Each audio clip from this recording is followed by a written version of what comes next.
Hi everybody, welcome back to the HardReset.Info channel.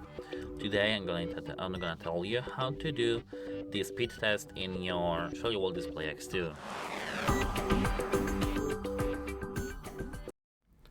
At first, have this gear icon near your home screen and tap on Network. Here, scroll all the way down to the speed test and tap it. Tap Europe, and now you just have to wait. That's the only thing we have to do.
As you can see, I don't have the internet connection that bad that I don't have the speed test fail.